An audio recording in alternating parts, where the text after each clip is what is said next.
You are watching BeerAmerica.tv.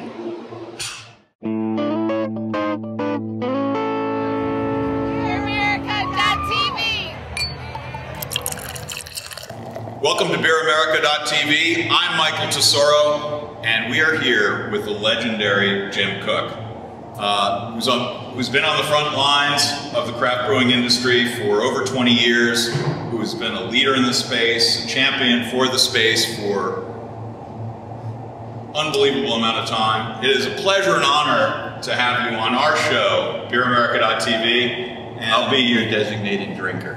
That's great. I don't think there's any law against like broadcasting under the influence. There's no BUI. No good. No. Okay, good. I'll give bonuses for that. Right on. And I'm also pleased to say that in this episode we actually have managed to get beers in our hands. I didn't realize until the end of the episode that I didn't know what to do with my hands. You know, we usually kind of sign off with a. They're for holding a glass of beer. I don't have a beer. So very good.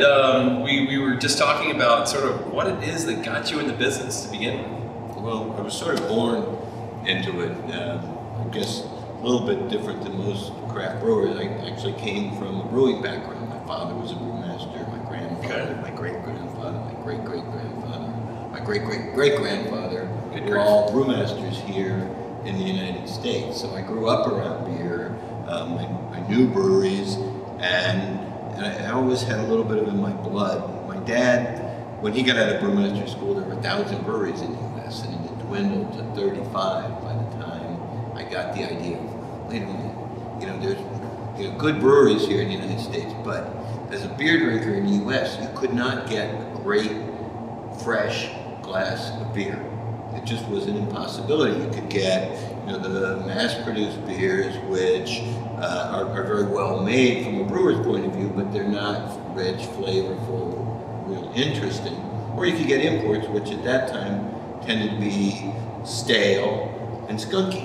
Right. And so there was kind of something missing for me as a beer drinker. I wanted rich, traditional, well-brewed, flavorful beer, fresh. And I thought, well, the only way I can get that is to make it.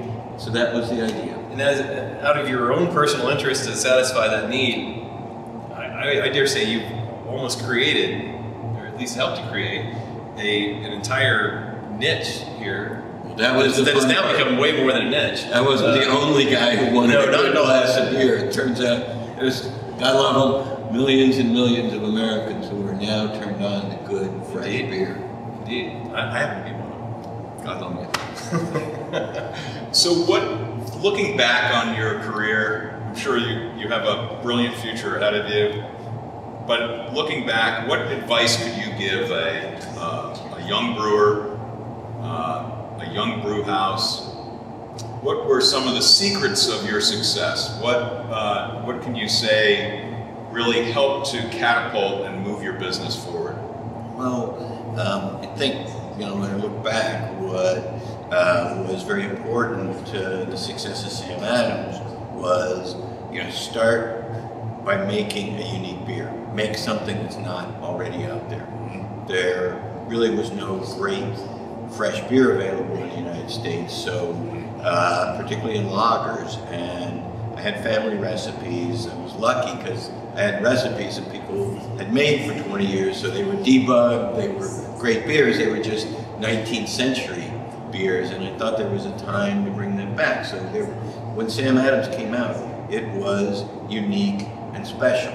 And still a unique and special beer, because lagers are harder to make, getting the traditional ingredients is hard to make, and continuing to make the beer the right way and improve it. I mean, the Sam Adams lager that I have in my glass today is noticeably better than what I was able to make 25 years ago when I started. So, my dad, being a brewmaster, he always reminded me, he said, Jim, marketing's important, but nobody drinks the marketing. People drink the beer, right? So you gotta make sure when you're giving people your beer that it is unique, that it is a better option than the other choices. And today, craft beer drinkers have many, many great choices. So as you go through our brewery tonight, you'll see lots of different beers, and they are unique. They're not duplicative of what's already out there, and they're extremely high quality for the styles they represent. And today, we make almost 30 beers here at this brewery.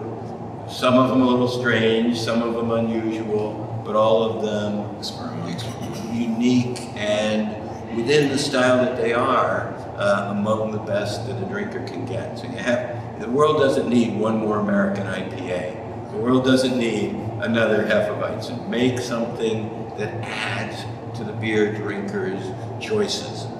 Jim, I'm so glad you bring that up, because one of the things that we've been talking about this afternoon is how there's a lot of unique stuff going on here at this brewery. I mean, right now we're surrounded by barrels of Utopias, and across quite a few years, I might add. You can't see this on camera, but I'm looking at 2006, 2007, 2008, 2009. All the way back to 1994. So some of these barrels have had beer in them that's been aging for 15 years. Wow, that's pretty amazing. And as many of our viewers already know, the time in the barrel does way more. These are all whiskey barrels, is that correct? There's actually a selection of different barrels. These would be, most of these are bourbon barrels. Over there are port pipes.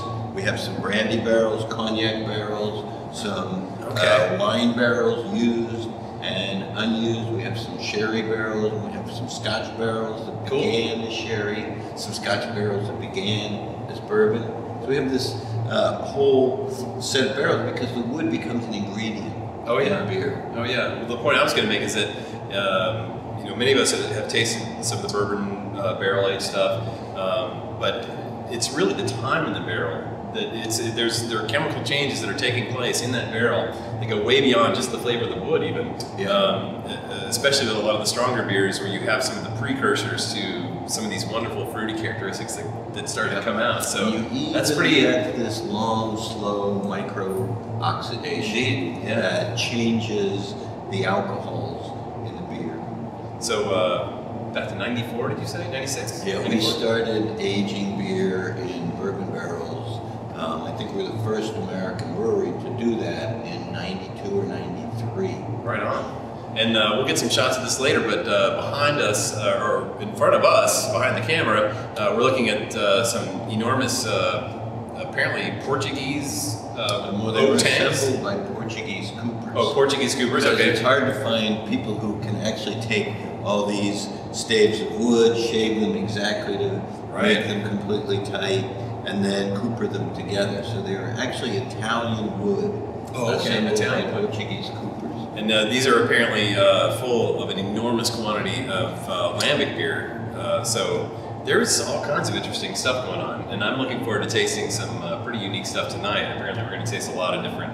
yes, you will tonight taste a wider variety of very high quality, very interesting beers than you will get at any brewery in the world. So many beers here that we make in this brewery. That's awesome. I'm really looking forward to tasting them. Is there anything you wanted to add before we sign off? No. Well, this has been a great pleasure, Jim. I really appreciate you taking the time with us. You are watching BeerAmerica.tv. I'm John Pinkerton, Jim Koch. And I'm Michael Tesoro. Thank you, Jim. Cheers. Let's drink to that. Cheers. Now look at your glasses. You guys, you're amateurs. You gotta get your professional status. The ones that aren't popping. Nice, delicious. Thank you. Thank you. Thanks very much for your time.